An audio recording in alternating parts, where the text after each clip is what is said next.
What are they going to do when they find out this is in my kitchen? It was massive imposter syndrome.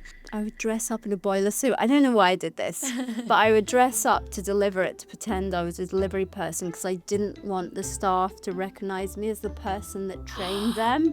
So I would go in and try and pretend I was someone else because I didn't want them to know I was one person running the business. So I moved back to London and started again and got a job as a waitress, which was quite a bizarre thing. I just had no money for so long. When you really love something, all the doors actually started to open, and that had never happened to me. I'd applied and applied and applied for things that I thought I really loved and just had these constant rejections. At the start, like, naivety is your superpower. Yeah. Like, what you don't know, because if you did know, would you do it? Absolutely no way. So what were some of the biggest challenges then at the beginning? The first very big challenge was building a brewery with no experience. So I love fermentation in all its forms. Oh, that's delicious. Oh, good. Oh my gosh. Before we get into today's episode, I want to give a shout out to a special sponsor, Sam Lawrence Recruitment. We all know that finding the right people or the right job can feel really overwhelming, and that's exactly where Sam comes in. He really just gets it. It's not just about ticking boxes, it's about connecting the right people with the right opportunities. He takes the time to understand you and exactly what you're looking for, whether you're building a team or taking that next career leap. So definitely get in touch. Trust me, you'll be glad you did. Charlie is a 3-time founding member of Startup Brands, taking each from 0 to 1 million within 18 months. Across different categories, channels and countries, including launching operations in the US and Australia. He is now the founder of Plug-in Brands, an award-winning outsourced FMCG sales agency working with the fast-growth food and drink brands, and Dive-In Agency, a TikTok shop agency helping brands turn social commerce into real revenue. With a background in go-to-market strategy, brand development and distribution through retail and wholesale channels, there isn't anyone better placed to help you supercharge your brand. Charlie and the Plug-in Brands team work with a host of brands, including Moju, Muller, Clipper Tea, Who Gives a Crap, and Lovecorn. So if you're in need of an extra pair of hands to really step on your growth this year, Charlie is the guy you need to be in touch with. Getting to Grow is also brought to you by the Coconut Collab. And full disclosure, as I'm sure most of you are aware, I work there, so I know how much love goes into everything that we make. We're all about creating delicious, dairy-free, plant-based treats that do not compromise on taste. From our creamy yogurts to our indulgent desserts, everything's made with coconuts and a whole lot of care. If you're looking for something naturally good but seriously tasty, and my favourite is just our natural coconut yogurt, I have it most mornings with granola and lots of honey. Trust me, you're going to absolutely love it. Welcome back to another episode of Getting to Grow. On this week's episode, we have the amazing Louise Avery, who is the founder of the gorgeous LA Brewery. I can't wait to dive so deep into this business. Welcome, Louise. Thank you, Zoe. I am thrilled to be here. So excited. Thank you again so much for coming all the way from Bath. No, I loved it. Thanks. So tell me about you. What were you doing before? Before I started the business, actually, I think my whole life I wanted to have a business. I just didn't know what it would be. And at the age of about 30, which is going back 15 years, I had a job in Clerkenwell and I was running a design studio, and every day people would come and tell me their problems. And I would go to the window and look outside and just think, oh my God, what am I doing here in this 9 to 5? And so that led to me quitting my job and going to the Hebrides. Even though I sort of like management, I just felt like such a cog and in the wrong place. And so I moved back to Scotland, where I'm from, and I got a job in a weaving mill on this island, which was like 2 jobs on the island, so it was a miracle.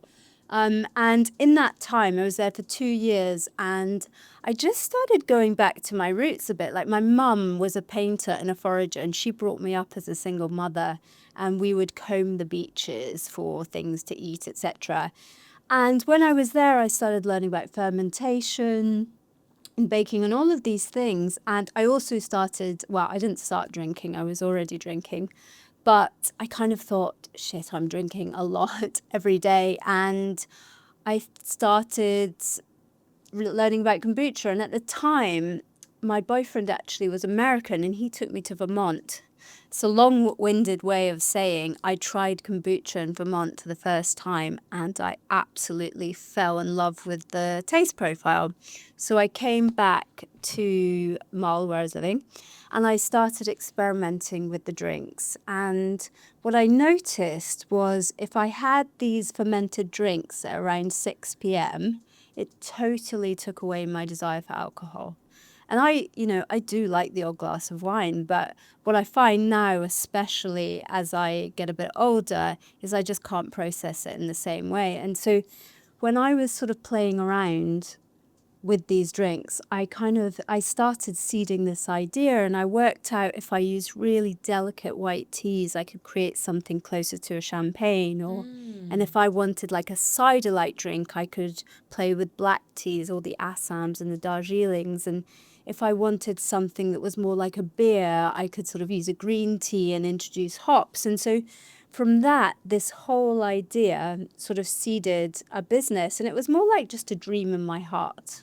It was very intuitive, and I just suddenly thought, God, this could be something. And it was 10 years ago when I started making the drinks, or maybe a bit longer.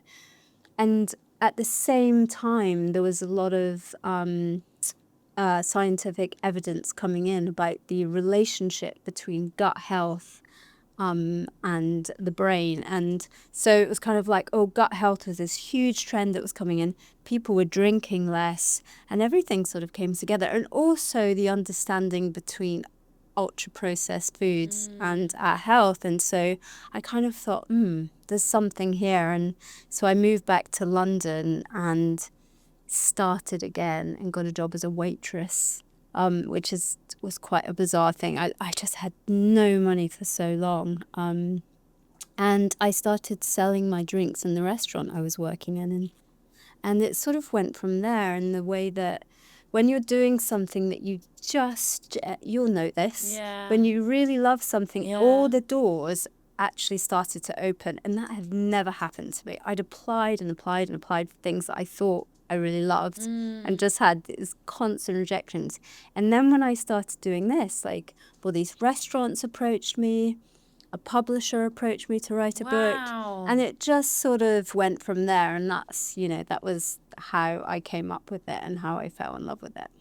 And it's amazing. You felt like you had this total calling, that you had to do it. Yeah, I just loved doing it. It wasn't work. Yeah, that was the best. That was the best. And I actually, in order to keep doing it, I had 3 other jobs. So I was waitressing, and I actually started working for a tailor, and then I looked after a friend's children. And then with that, I had enough money to make these drinks in my spare time, and I would deliver them. I would make these limited editions every single week, and I was still learning. And I would go to my mum's house in Somerset, and she has these apple orchards. Okay, wow.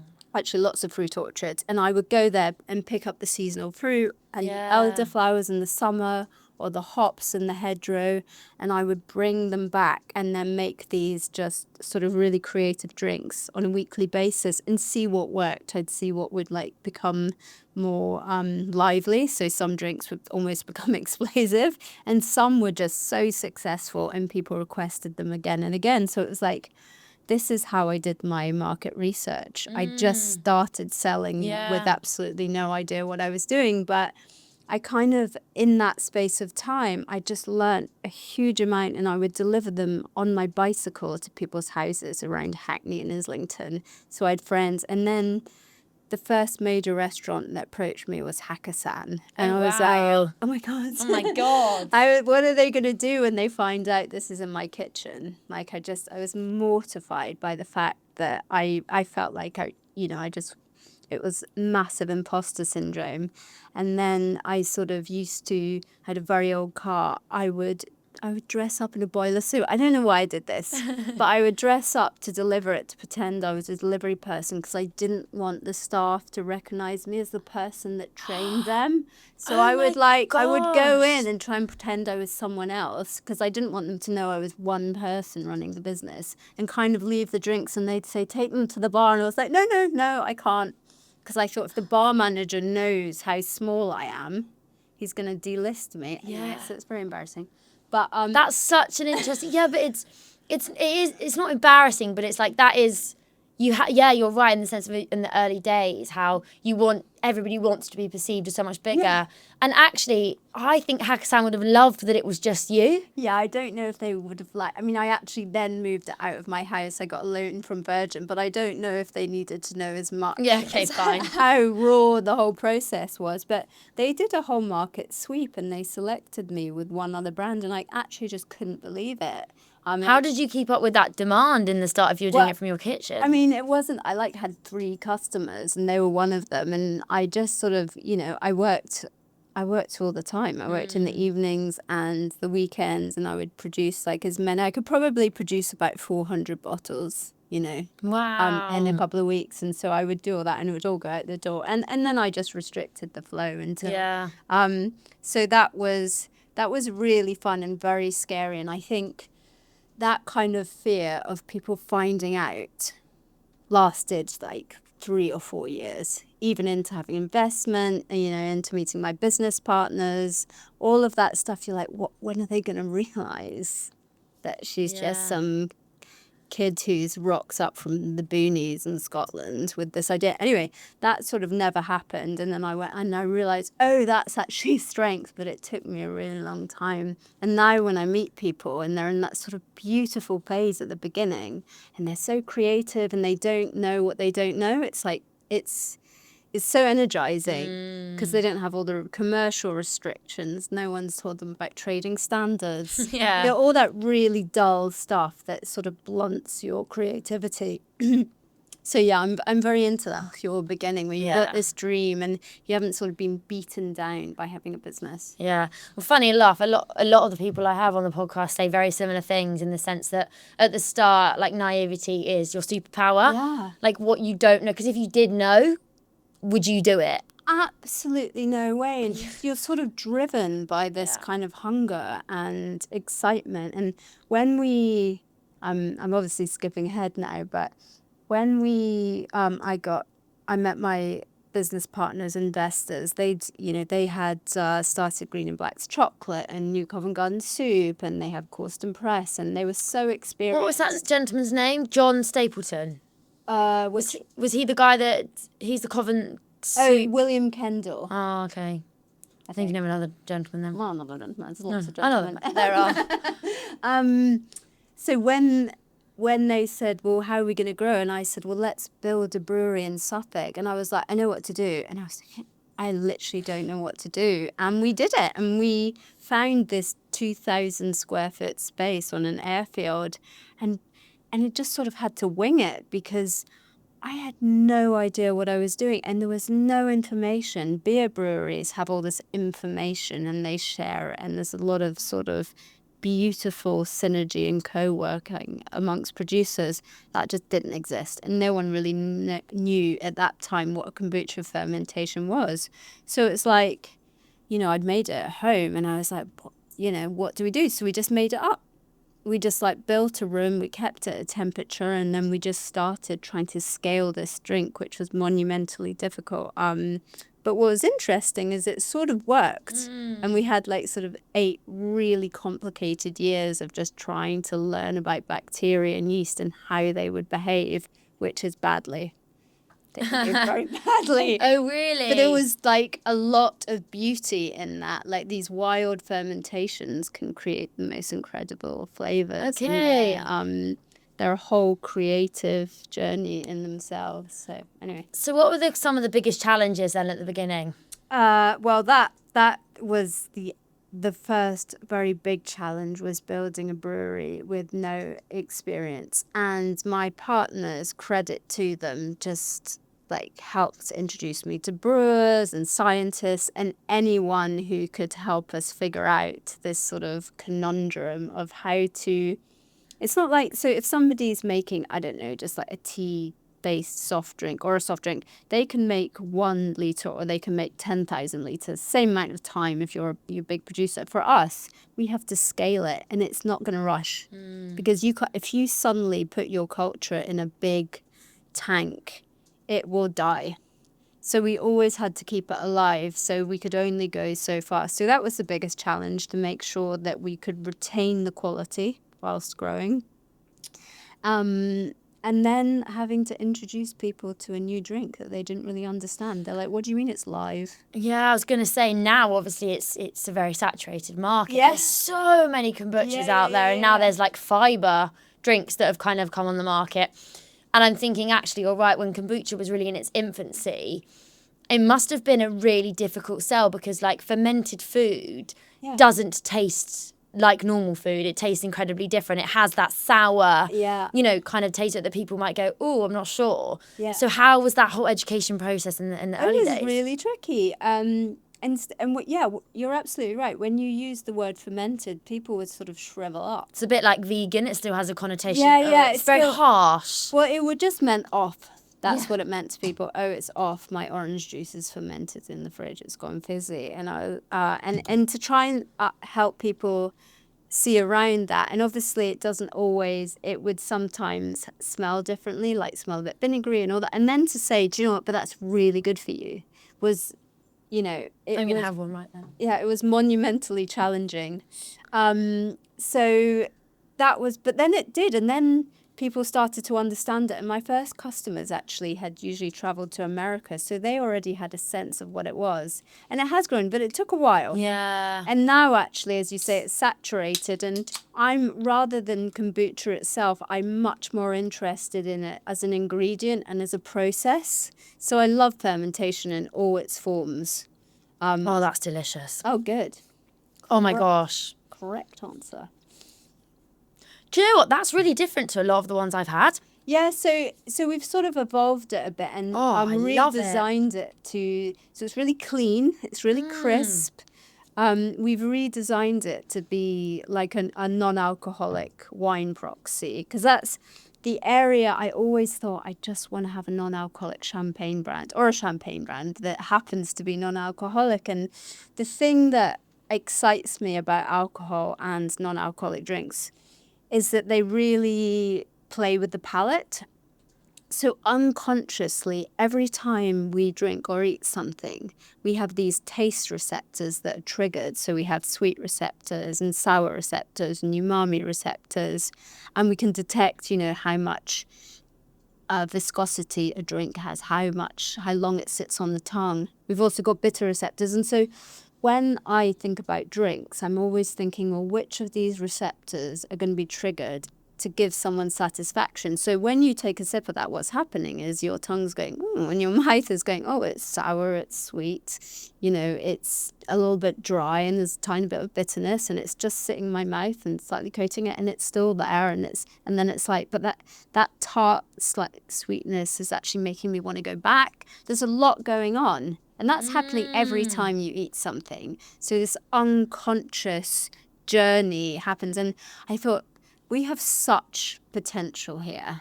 And we can do that naturally. We don't have to add things. We can do it through fermentation. And often when you have something that's lightly fermented, your body recognizes it and it often craves it. So some people, once they start drinking apple cider vinegar, just can't stop. Why? Because there's something in the gut. There's something that it's actually, we have this friendly bacteria in the gut that we need to look after. And when we recognize something, I mean, this is slightly theoretical. When we recognize something, I find like if I'm sick, all I want is some ACV or some kombucha drinks or something with those cultures in it, because I know that it will clean my stomach out and get rid of the bad bacteria. So if I have like a tummy ache, sorry, this is really going in a different direction. I'm enjoying it. But if you have a slight tummy ache and you have something, it completely goes away and it stops nausea and all of those things. And so it sort of just rebalances the gut cultures. Interesting. And gut is such a hot topic at the moment, isn't it? Like, topic. It has come out of, literally, I feel like it's ballooned in the last probably like 18 months, 2 years. It's just gone mad. Everyone's gut.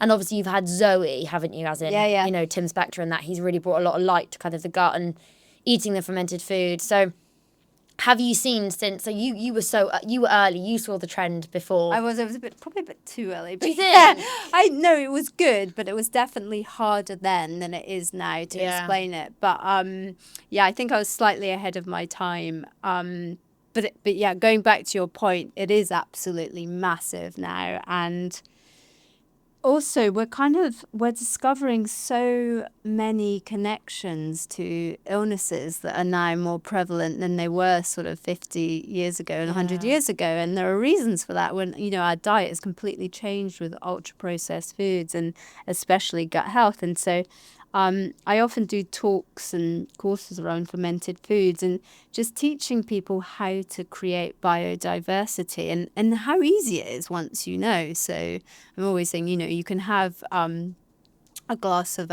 Brewery with your lunch or your dinner, and you can have a bit of kimchi or kefir with your lunch, or you can go out and pick some wild flowers and sprinkle them over your food, and all of that will contribute to biodiversity. I mean, obviously, there are other things you need to do, like if you can try and avoid ultra-processed foods, because they will undo a lot of the good that you do. We sort of know this, but this is why it's just coming massively into prevalence, and especially for children.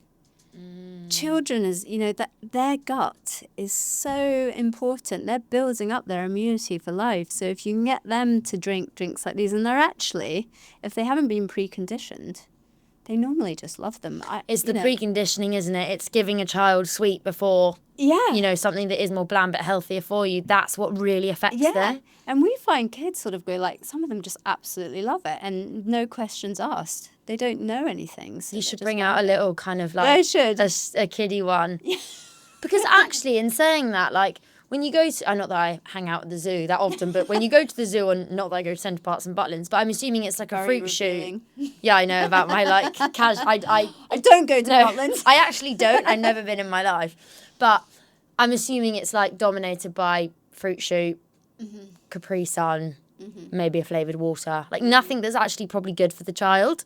No, and a lot of that is due to the economics. They're very cheap to produce, No bones about it. Our drinks are not as cheap as others. They go through a 6-week fermentation. It's not, and then it goes through this extensive process to take out the yeast, etc. And so we cannot compete with something. And it needs that time to build those cultures. So we can't compete with some sort of whatever Capri Sun or whatever people drink. I don't know what they are, but they're concentrates watered down. And so it seems like you're doing your kid good because there's fruit, but actually, if you could just... So that's why I try and encourage people to make things at home if they can. Definitely. If they don't have a budget, like, make if you have some time. Yeah, definitely. Make your own foods. And in your first year of trading, how many cans did you sell to now? Oh, we've only just brought out the cans. These are new? These are brand new. Do you know what? Hot off the press. Well, when you put a post on Instagram today about you going into Ricardo... Oh, yeah, no, I'm so late to the party on my own Instagram. Fine, because I was thinking, brilliant, these are brand new. Okay, you produced... What product did you come out with first? So when we came out, we had... we have evolved over the years. Because I remember you being in glass bottles. We had... clear glass bottles in 2017 when we launched LA Brewery, because I had my own little brand before that. But they were clear 300ml glass bottles, and they were chilled. And there was ginger, and there was strawberry and black pepper, and there was lemongrass. They were great. Yeah, do you know what because I was way back when I used to go to like all the like fitness kind of festivals, like the B-Fits. What's the other one? Balance. Like years and years ago, I'd get the train up from Bournemouth where I was studying at the time because I was so interested in like F&B and that. But there was it listed with a wholesaler? Yes. Because there was a shop in Bournemouth that had it. Yeah. And I used to go and get it and a matcha, and I'd come back to uni and people would be like, you're so weird. What is this green drink you're drinking?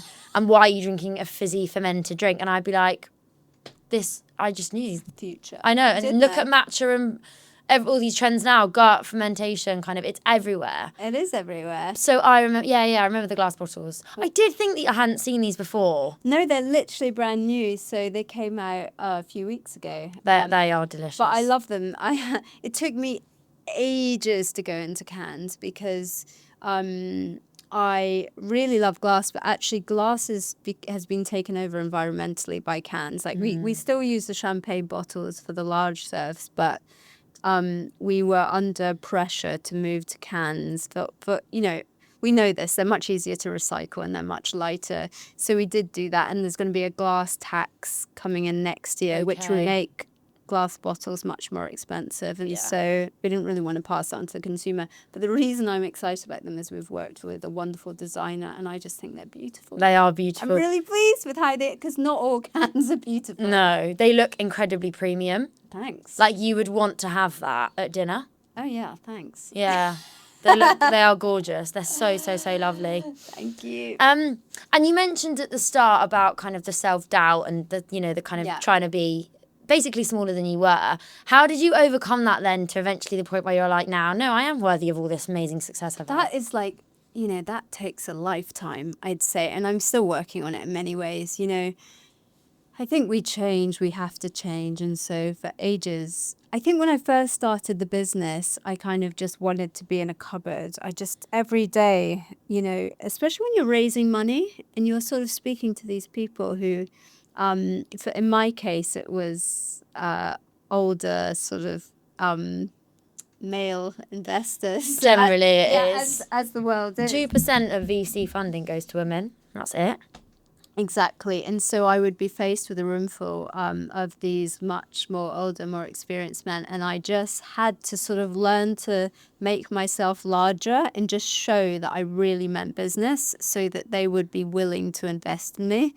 Obviously, I had support from my partners as well, which really helps. But I still find, I actually love talking to investors because they really want to know your why.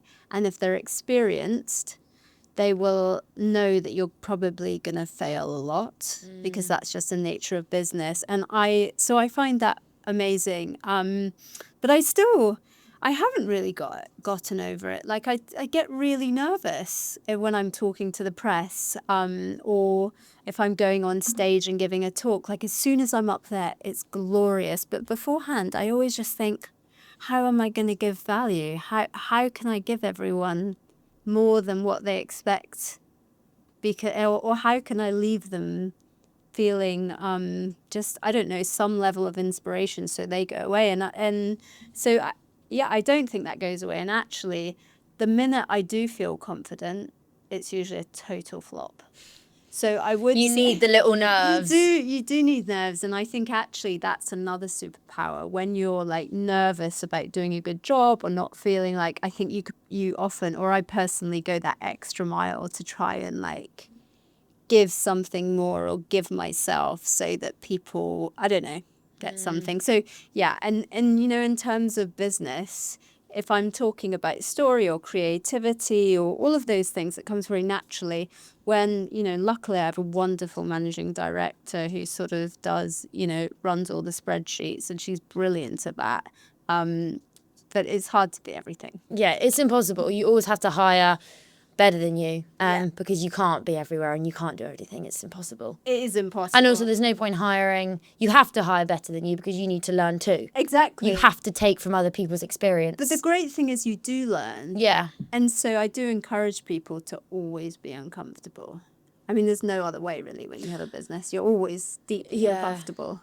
I was funny at the episode that I recorded earlier, they were speaking about, we were saying how there's nothing more scary than sitting still. Oh, yeah. Like, I'd rather scale fast than sit still. Yeah, I mean, I sometimes fantasize about, I'm not going to lie, I do sometimes fantasize about it. Like, I kind of, they call it the trough of sorrow. It happens every few years. I mean, actually, it happens more than that. But, sometimes you just go into this pit and you're just thinking, God, this is so hard. And sometimes, I don't anymore because I don't feel employable anymore. But I used to go through job sites and just like imagine what it would be like to apply for this well-paid job and just sort of sit there and just like get a salary and then just go on these holidays every year. So there are moments, but the truth is, within your own business, if you stop for a second, you know you're dead. Yeah. I also think clearly, yes, having the role would be, you know, great and the money, etc. But I don't think you'd deeply be satisfied. No. Yeah. It's miserable. Yeah, it's just a fantasy. Yeah. And which flavour would you say has been the most, like, closest to perfect? I know that you like to follow that champagne style taste notes, and actually I feel like this one really does. It's the first thing I thought of when I had a sip. Oh, that's great. You could have this in a glass and not think I'm not drinking champagne. Oh, that's wonderful. Okay. Well, the one that I think, I mean, I like them all, to be honest, but the blush, which I'll get you to try later, is... Oh, I love it. I love this reaction. That's great. Thank you. I designed like a sparkling rosé, which... So rosés are known for their soft fruits and their lovely acids. And so in our blush, we have strawberries and rhubarb and peach and elderflower. And then we have some hops, which is the main flavour in the one you're drinking. And that sort of gives you the fruity and the light dryness at the end from the hops. And I think that's kind of a triumph. And I love it. And last night, I hosted a dinner in Bath, and I was actually making, because it's just these amazing fresh English strawberries right now, and a few blackberries. Yeah. So I made like a kind of cordial from all the strawberries and some blackberries that I found in my garden, and put in some apple cider vinegar, and then topped it up with the blush, and it just makes these like absolutely fabulous mocktails. And then just people kept drinking them. They stopped drinking the alcohol, and then they moved to this blush. And so, you know, that I think that's been a real success. Yeah, and it's delicious. So foraging seems to be quite like a... I love it. Yeah, it's really ingrained in you, I can tell. Yeah, it keeps me grounded, if that's a word. Yeah. So the things... So obviously when you get into work and, you know, there are difficult times and really good times, but let's say you get to a difficult time, the thing that resets me is when I go outside for a walk, and that might be at my mum's in Somerset, or that might be in Bath, or it might be in Scotland, or it might be in Suffolk, wherever. But when I see the plants, I just go back to the beginning, and I just love to pick them, and I love other people to pick them, because there's something really lovely about going and picking the wild roses and bringing them home, and then mixing them with your food, or sprinkling them on, or making a drink out of them. And it's my reset. Everyone has a thing that they kind of go to, which they can sort of reset, and that's mine. And I love what nature gives us. I'll just have a little rant on this. So what I love about foraging is that nature provides everything you need medicinally all through the year. So, for example, in spring after winter, we kind of usually need to clean out our systems, and it's got all these beautiful spring herbs like nettles detox the liver, so you can just make a tea out of them. And there's something, call it sticky willy, also known as goosegrass. But if you put that in water and infuse it and drink that, that cleans out your lymphatic system. You've got wild mint. You've got dandelions, another amazing cleanser. So you've got all of these plants in spring that are designed to clean you out. And then in summer, you've got all these lovely, like, delicious fruits, which are, you know, basically giving you energy through the summer, and lots of vitamin C, which you need. And then you go to the winter and you've got all the rose hips and blackberries and all of these lovely berries, which are so rich in vitamin C that they actually take you through the cold season. So everything's designed to support you. And I find that astounding. That is kind of amazing, actually. It is. It's this apothecary, and we spend our time trying to get rid of these weeds, but they're not weeds. They're like there to help us, and they actually grow in broken ground, which is because they're trying to repair it. They're just constantly trying to repair the earth, and like they're there for us. And so I can't get enough of that stuff. And when you say nettle, you mean like stinging nettle? Stinging nettle, that is the one. That is the business. So if you get stung by it, it's actually good? Actually, yeah. I mean, it's not very pleasant, but that sort of does something to your immune system. It sets off a reaction that resets. However, you don't need to do that, and I don't do that because it's not normal. Just hang on a minute. Let me just sting my entire body. Yeah, well, you'll certainly stimulate your histamine system, but if you just take off the nettle tips with gloves, and then people say they can do it like I know lots of guys who say you just pocket. Not true. But if you snip them and then just infuse them in warm water or hot water, drinking tea, or just throw them in an omelette, just wilt them like spinach and butter, fabulous. You don't sting your mouth, stupid question. No, because as soon as you steep them, the sting goes out of it. Okay. And actually, I tested on my mother recently. She said, I've got, a blood pressure test and it's a bit high at the moment. Is there anything I can do? Because I'm getting tested in 2 weeks. So I made her eat a handful of nettles every day. And she's like, every day? And I said, yes, every day for 2 weeks. And she got tested and her levels were fine. It has a profound effect. Wow. A profound effect on your bloods. And so nettles and dandelions and sticky lily, they're just so medicinal. I mean, obviously you have to keep taking them. Of course. So you can extract them, you can eat them in teas, eat them in foods, drink them in teas and stuff. So I mean, obviously that's not going to work for everyone, but I was astounded that it did, because there's one thing about the theory, like I actually am studying herbal medicine in the background of this because I just love it, just fun, and because I can. But I was amazed that she just passed a test with flying colours. She's like 83. Wow. Yeah, anyway. We need a whole nother podcast on like that, because I'm a bit. My mum's incredibly holistic, so I grew up with not taking a lot of the kind of jabs and stuff, and I had it all out under the tongue, and I went to see a naturopath. So I'm really interested in this. That must be why the hair. Must All be the healthy hair. Must be all the healthy hair. And you built your Suffolk site around like green energy. So how do you balance like the commercial viability and the green energy piece? Okay, so when I first discovered B Corp, they were doing a course in London quite a while ago. It was soon after we started the business, and they were encouraging people to go along. And what I loved about it is they were saying you don't have to get certified, but this is actually a way to build a business. It's a business plan. And it was just a different way of... It was not commercially driven, but it wasn't uncommercial. So it was like when you're looking for your suppliers, when you're producing, these are all the things you need to take in consideration. And so I sort of fell in love with that ethos. And because we were a new business, it was sort of easy. And actually, it's very intuitive. This is the way we do business now. We always want to make sure that people are looked after. Otherwise, there is no profit. Do you know what I mean? So you have to balance the planet and people and profit. And one doesn't exist without the other for me. And so we have, our drinks are slightly more expensive for all those reasons. But I actually don't think there's any other way.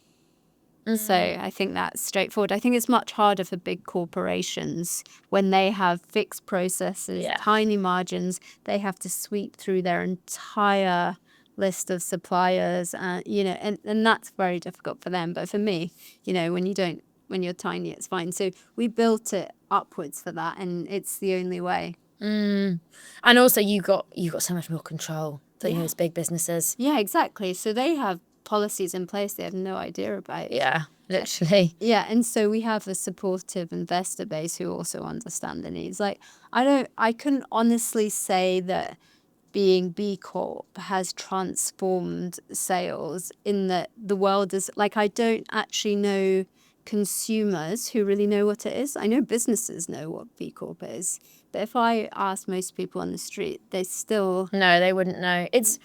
It's funny, B Corp, it comes up a lot. It's sort of like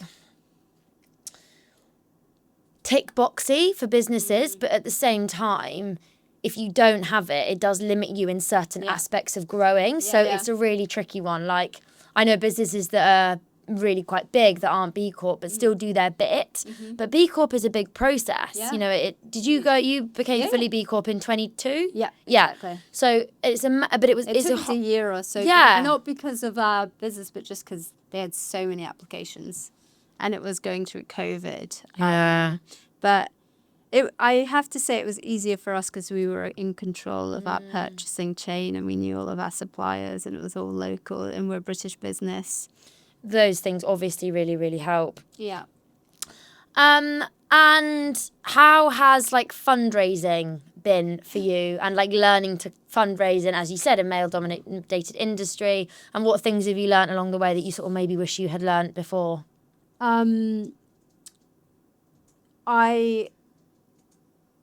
We have raised a lot of money and I think what I've learned is that we only work with sophisticated investors. So in an ideal world, they know that there's an element of risk. But I guess the way I'd approach it is I'm really honest. And that's what I've learned. And then my business partner told me at the beginning, just be yourself because everyone's going to see through you anyway. So there's no point pretending to be something you're not. And I think that's the best thing he could have ever said, because they were just looking for someone who really cared and they knew that there were going to be mistakes along the way. And I think that still stands today. And what I've really learned throughout the time is more how to, because it's one thing saying, you know, I really love this, I believe this is the way the market's going, but the other people they're giving you like a lot of money, and that really sticks. You know, it's so much responsibility. And so now it's kind of like, how do you answer there? The first question I ever got was, why don't you just make it abroad in America and ship it over? And I was like bereft at that question. I just sort of crumbled. And then I gave this really cross response, just of all the reasons why I believed in local production. And, you know, in a sense, he was right. That probably would have been a lot less expensive, a lot easier, but it wouldn't have been my drinks. It wouldn't have been my taste. It wouldn't have been my heart.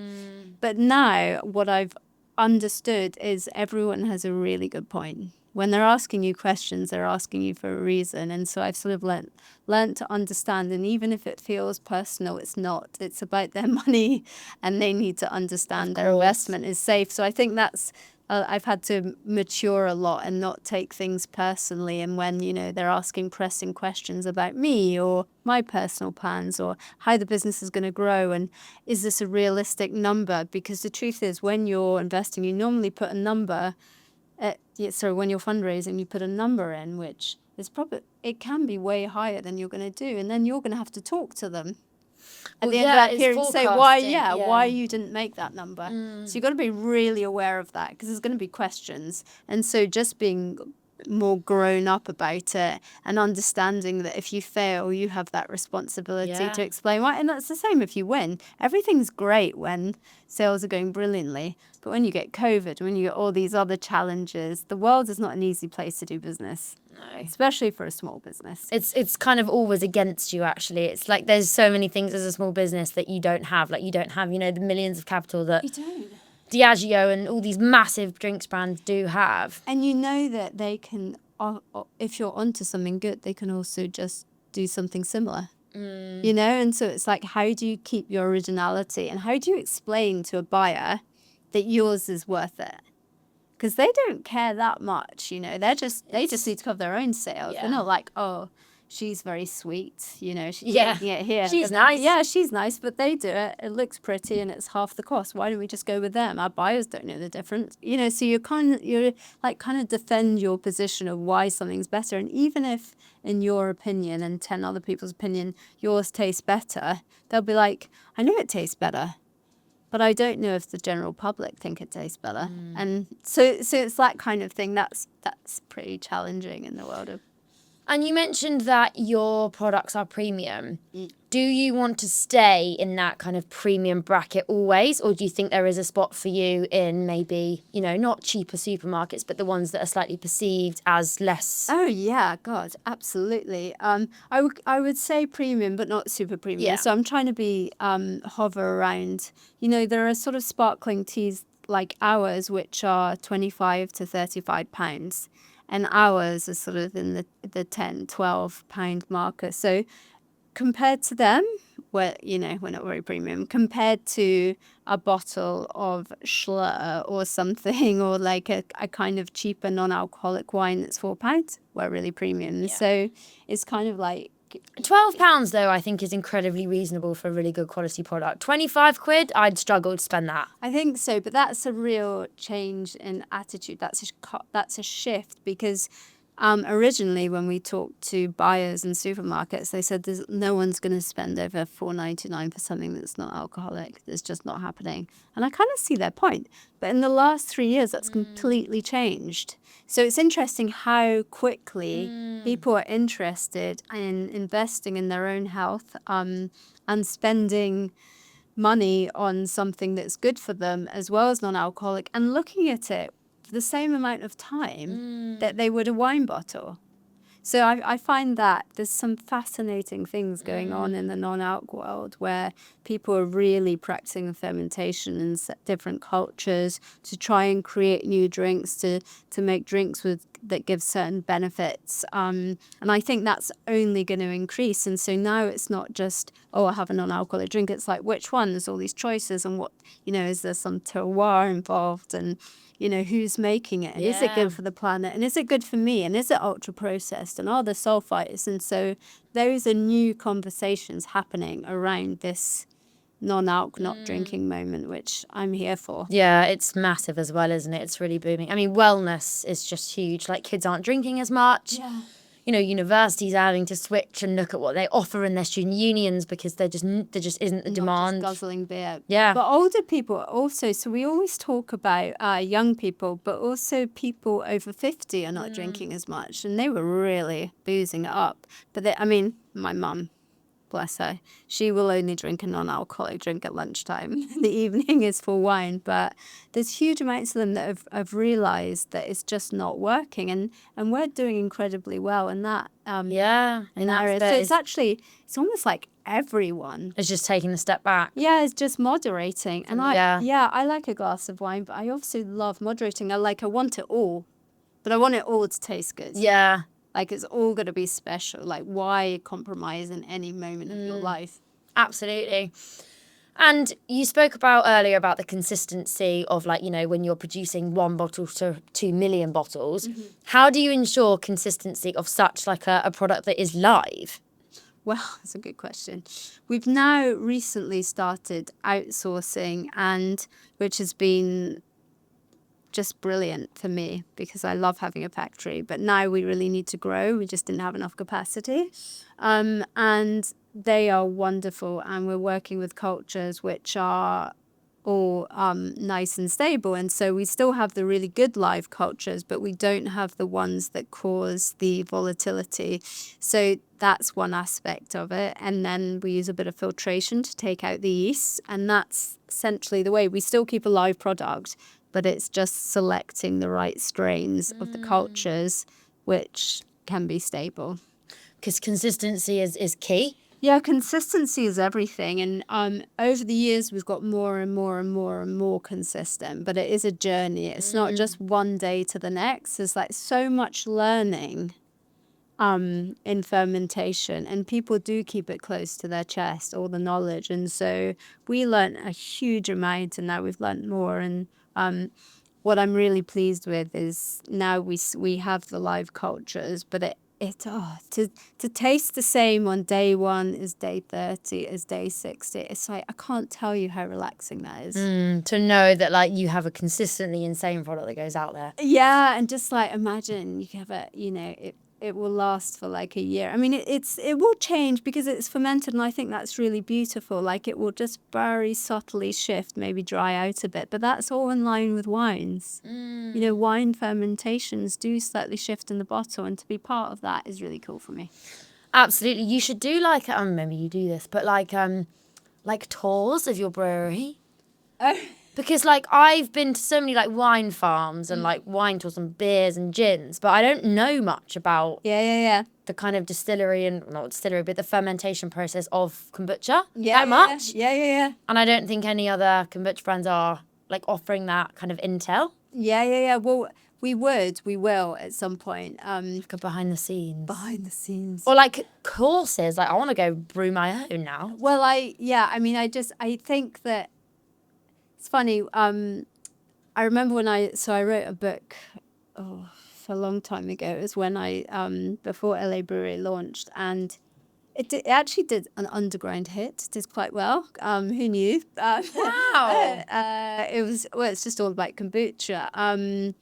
And I remember someone saying it's good, but you're not talking about scaling. You're not talking about this. And I said the kombucha world is already pretty niche. The people who want to have a kombucha brewery is even nicher. But the more and more people are wanting to learn about home fermentation. So I've started teaching again, which I'm really enjoying.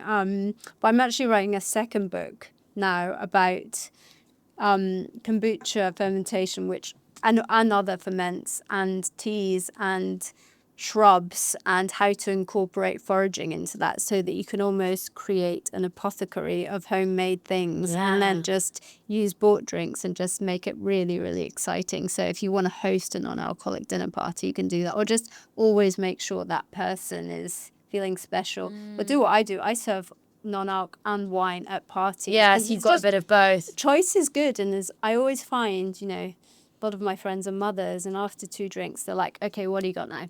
I need to switch. Yeah. I've got to take the kids to school at 6 or whatever. So, and then if I could teach all of them just how to very easily incorporate that into their lives, and also make sure their children are getting some cultures, and introducing those tastes early on, so they sort of develop those sort of curious, sophisticated palates at a young age.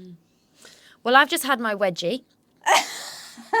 Before later. Or did you have a drink this morning? No, I didn't actually. No, I didn't. I've had my mini wedgie. Yeah, mini wedgie. My mini wedgie. No, I did not have it this morning. I had lots of coffee. Okay. Before later. I love that term that you've kind of coined.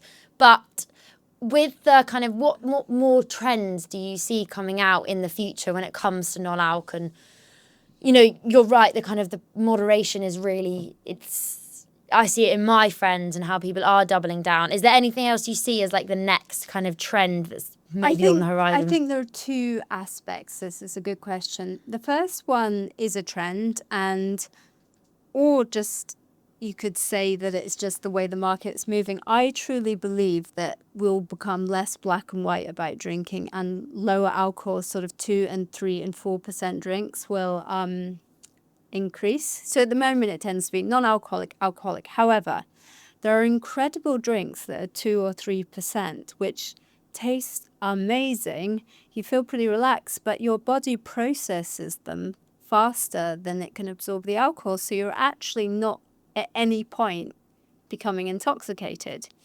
And I think that's genius. So you can really feel like you're having a special, almost alcoholic drink, but you're not getting any negative effects. So I think that that's an area of low alcohol wines. Once someone cracks it, and I think that's where mixed fermentation comes in, because you can make, certainly with a home brew, you can take up to 2%, and it tastes phenomenal. So I think low alcohol beers and wines, sooner or later, will be on the increase, like a table beer. Yeah. And then the other aspect of that is, it's not really a trend, but it's more like the knowledge around. So obviously menopause is everywhere right now, and women just can't process alcohol in the same way at that stage. It's just something in your body changes, or the hormones changes, and I think that will affect the number of people. The more sort of understanding we have around that will sort of increase people's understanding of drinking and not drinking. And the other thing is blood sugar. So blood sugar understanding is really on the increase, and you see more and more people monitoring their sugar levels with those monitors, which are really helpful. And actually, they don't get triggered by alcohol, but that doesn't mean they're not being damaged. What happens is your liver goes into crisis, and so it's not actually, it's just trying to process the alcohol, so your blood sugar drops, but it's actually not in a good way, and afterwards it will go back up again. And so I think the relationship between long-term drinking, obviously I'm talking unmoderated, and blood sugar will take off, and that will have an impact, because especially live drinks stop the blood sugar spike. It's like ACV and kombucha drinks shouldn't spike your blood sugar, and that's actually, I think, going to be really important, because the links between blood sugar and overall health and disease are also becoming incredibly well known. It's coming more and more into public knowledge. It's fact, we've been given, that's another thing I think as well, is the public have been given so much knowledge, like with the likes of Zoe and the likes of the internet and the likes of Instagram and TikTok. We are inundated with information. Yeah, it's actually exhausting. It is exhausting, and you don't actually know what's right from wrong. You've got fake news. It's really difficult to distinguish. I agree, it's very difficult to navigate. I find myself now, I go through days where I just cannot look at it, because you look at it at once and then you're constantly and your algorithm, and then like you're upset, and then you're like, I'm doing everything wrong. I know, it's stressful. But if we can sort of try not to worry too much about it, but also just be aware of it, I think those things will affect the general alcohol and the alcoholic world, because they can't not. Definitely. And so you've outsourced production because you want to scale. Yes. So what's next for LA Brewery? What is next? I think, just like a regular business, we're continuing to grow sales. There's places I really want to be stocked. Like, I was going to say, what's your like? I'd really love to get onto British Airways. Yeah. I mean, I don't know why I would love that. I'd love to get into Waitrose. Yeah. Been trying that for years. And then I'm working on some new drinks right now, which are similar to shrubs. Okay. Which also have health benefits, Nice. but even more focusing on that. I like this idea of non-alcoholic with benefits. Yeah. It's a sort of functional. Yeah, functional non-alc is sort of a new sector that doesn't fully exist that I'm trying to push through. Yeah, create a category. But there are a few drinks doing it out there which are doing great jobs. So I'm working on that right now, and all things creative. And if LA Brewery were a person, what would they look like? How would they walk up and down the street? Louise, you are it. I am LA Louise Avery Brewery. Well, I'd say they would be creative, curious, love food, all food, and hopefully chic. Definitely chic. I mean, the packaging equals chic. So darling. But not too serious. No, absolutely not. Life's too short. Exactly. So that hopefully is what they're like. A bit feminine. Yeah, definitely. Has a little air of that. For sure. So. Louise, thank you so much for coming on Getting to Grow. That hour completely whizzed by. Was it an hour? Yeah, I know. Wow. Completely whizzed by. Absolutely whizzed. Thank you. Thank you so much. It's been amazing and fascinating learning about kind of your business, the trends, also like more about fermentation and kind of like also like what you're really obsessed with, which is like the kind of come across. Yeah, but no, that's amazing. Like you have to be obsessed with your product, but actually I've learned so much. It's so much more than what you do here. It's like this whole science, and there's so much more going on when it comes to like, your obsession with foraging and all of that and staying and. It's true that the brand, people think that that's everything about someone, but the truth is it's just like a tiny fragment of a person, because it's the final sort of distilled, what will everyone understand. But it's always a whole world behind that of inspiration and excitement and movement. And if there isn't, it's when things tend to go flat. Yeah. Like if I didn't have the time to go into nature and play with drinks and do my own thing, I think the brand would suffer. Yeah, because you won't have your downtime and your creative space. Yeah. My spirit would just die. Yeah. Well, we don't want that. We don't want that. I love the look of this, and I'm excited to try this one. This looks gorgeous.